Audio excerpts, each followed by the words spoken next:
আপনি যদি stock market ও ইনভেস্টিংয়ের জগতে নতুন হয়ে থাকেন এবং আপনি যদি এর বেসিক্স শিখতে চান, then you have come to the right place. এই ভিডিওতে সেই সব ধরনের টপিক নিয়ে ডিসকাস করা হয়েছে যা একজন বিগিনারের স্টক মার্কেটের জার্নি শুরু করার আগে অবশ্যই জানা দরকার।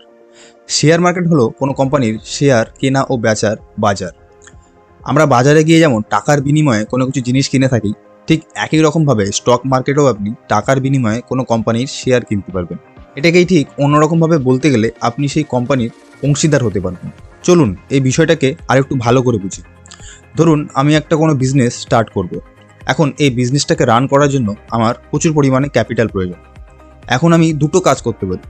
আমি চাইলেই ব্যাংক থেকে লোন নিতে পারি, বাট তার জন্য আমাকে হাই ইন্টারেস্ট পে করতে হবে, এবং তারপরেও যদি আমার বিজনেস ঠিকঠাকভাবে প্রফিট না করতে পারে তাহলে আমি হয়তো দেউলিয়া হয়ে যাব। বাট আমি আরও একটা কাজ করতে পারি, যেটা হলো আমি আমার কোম্পানিকে স্টক মার্কেটের সঙ্গে লিস্ট করতে পারি এবং পাবলিক অর্থাৎ আপনাদের আমার কোম্পানির কিছু শেয়ার দেওয়ার মাধ্যমে আপনাদের কাছ থেকে ফান্ড রেইজ করতে পারি। এবার আমার কোম্পানি ভবিষ্যতে গ্রো করলে আপনার ইনভেস্ট করা মানিও গ্রো করতে থাকবে। বাট আমার কোম্পানি যদি প্রফিট না করে লস করতে থাকে তাহলে আপনাদের ইনভেস্ট করা মানির ভ্যালুও কমতে থাকবে। অতএব আমরা যখন ইনভেস্ট করব তখন ভালো ফান্ডামেন্টাল যুক্ত স্টকেই আমরা ইনভেস্ট করব।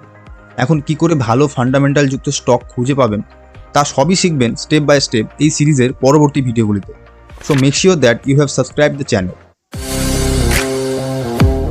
একটা কোম্পানি যখন স্টক মার্কেটে ফার্স্ট লিস্ট হয় তখন আপনি সেই কোম্পানির কাছ থেকে ডিরেক্ট স্টক কিনতে পারবেন। এটাকেই বলা হয় আইপিও বা ইনিশিয়াল পাবলিক অফারিং।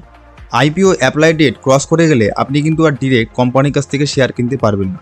সেই কোম্পানির শেয়ার স্টক মার্কেটে ট্রেড হবে, আপনি সেখান থেকেও চাইলে কিনতে পারবেন। এনএসই বা the national stock exchange of India হলো ইন্ডিয়ার সবচেয়ে লিডিং স্টক এক্সচেঞ্জ।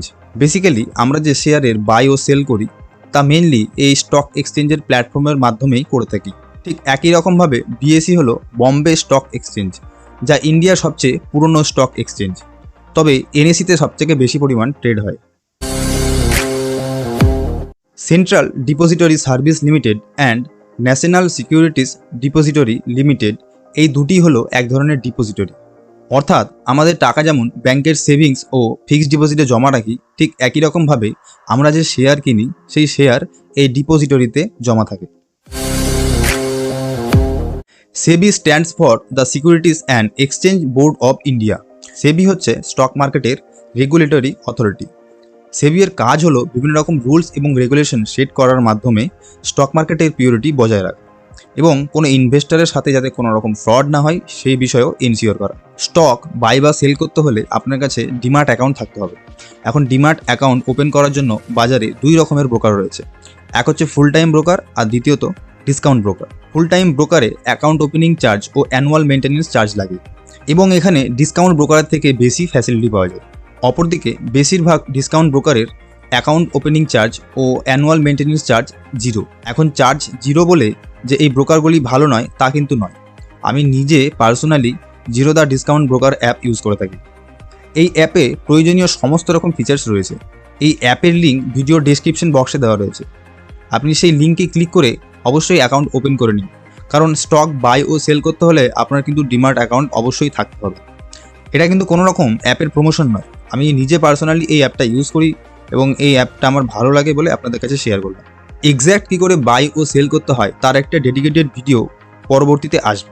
চ্যানেলের পরবর্তী video stock market basics part 2, all about technical analysis. ভিডিওটি দেখার জন্য চ্যানেলটিকে অবশ্যই সাবস্ক্রাইব করে রাখুন। আমার বোঝানোর আদব কায়দা যদি ভালো লেগে থাকে তাহলে একটি লাইক দিতে ভুলবেন না। তাহলে দেখা হচ্ছে পার্ট 2-এ। ধন্যবাদ।